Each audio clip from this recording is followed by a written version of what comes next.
Hello. So, I already filmed this week's video once, and it was a fully formed video, but I watched JT and Stefan's videos after that, and I've just been thinking a lot about the topic, and so I'm going to redo this video, because I feel like I have a lot more to say than I originally did. So, my mental health. Where am I going to start? I think at first I should probably say, like, I've pretty much made the decision that I'm not going to ever take testosterone. And it's not an easy decision to have made. And that does come with issues, because it means that I know for certain that I will never gain any more masculine characteristics. However, for me, there are so many characteristics with testosterone that I don't want, that it's just not, it's not something I'm even considering. But I'm not one of those people who was born female-bodied but fairly masculine, with a deeper voice, or, you know, just more masculine characteristics. And that's sometimes hard to deal with, because I really would love to have that androgynous look. I wish I was more towards the middle than I am. And that's really hard for me. So I think that a lot of my mental health issues surround my body and body dysphoria, or you could say it however you want, less clinically, but I have issues. And those issues are directly related to gender and presentation. And I've recently come to the conclusion, and I actually think that this channel is helping me a lot in life, just because it's a safe place to think about gender, and I kind of have to explore gender more, just because I talk about it every week to a camera. But yeah, my conclusion is, so I don't know, this feels really huge to me, whereas it might not seem like a big deal to you, but I really just figured it out recently, like as in really recently. And the first part I already knew, but I didn't make the connection. So I know that a lot of times, in order to be able to go through the day, I kind of just ignore my body.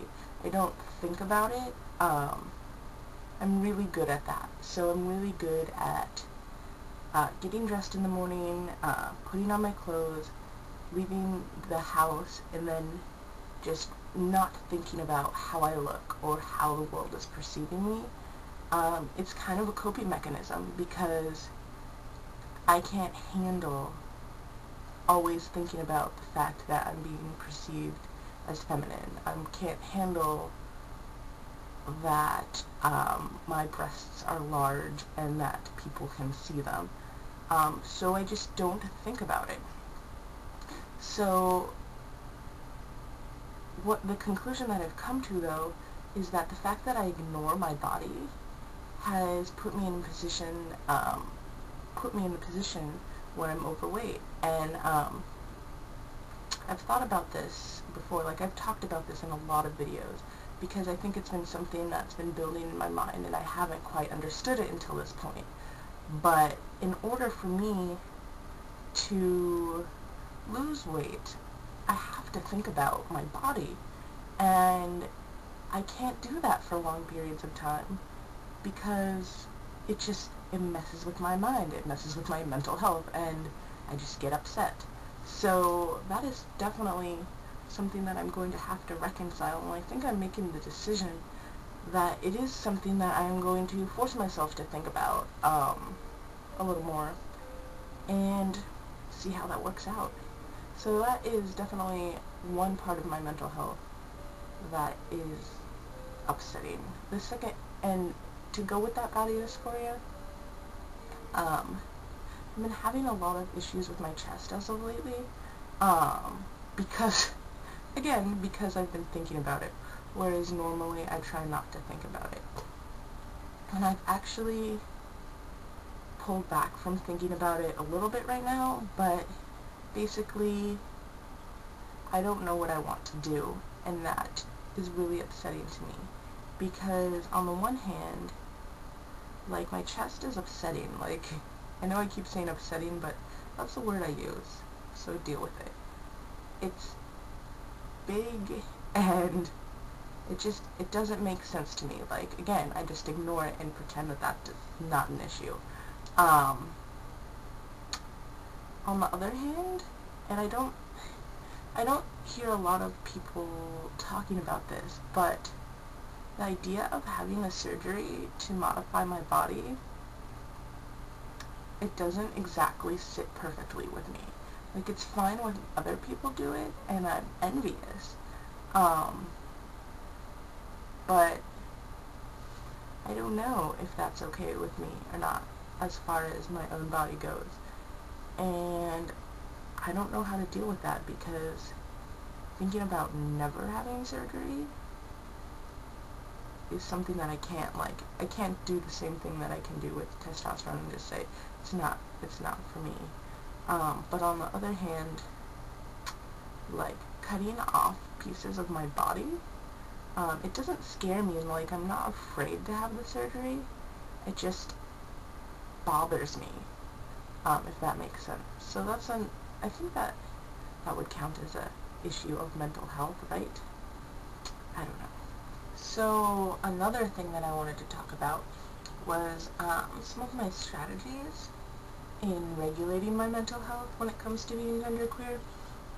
I get overwhelmed quite often by this almost a sadness that my gender is the way it is. JT mentioned this feeling of, like, why am I just not a boy? And I have that too. And I don't like that feeling. I like confidence in my queer identity. And so I have found that there are ways for me to deal with that. The first is to cut out media. I stopped watching television, except I do watch The Biggest Loser. It's good. Don't judge. And that has helped quite a bit. The images in media are very heteronormative, and they're very gender normative. And you can say that they don't have effect on you, and maybe that's true, but I've said that too, and it wasn't true. I also have cut back on movies.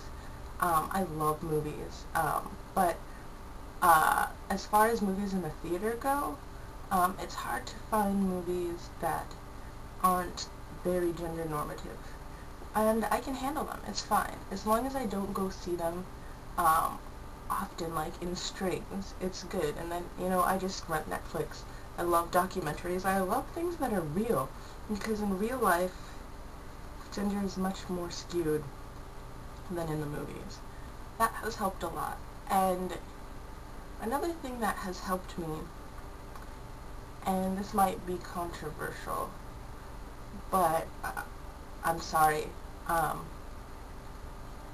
have pulled back from the FTM community quite a bit. I was never really involved in real life in the FTM community, but on the internet I was. Like, I would follow LiveJournal, would follow YouTube channels and things like that. And I stopped because constantly looking at images of people's bodily changes and chest surgeries and everything, it made me a lot more upset. It made me discontent more than I normally would be, I think. So yeah, staying away from those two things has really helped me form my own ideas and be a little bit more okay.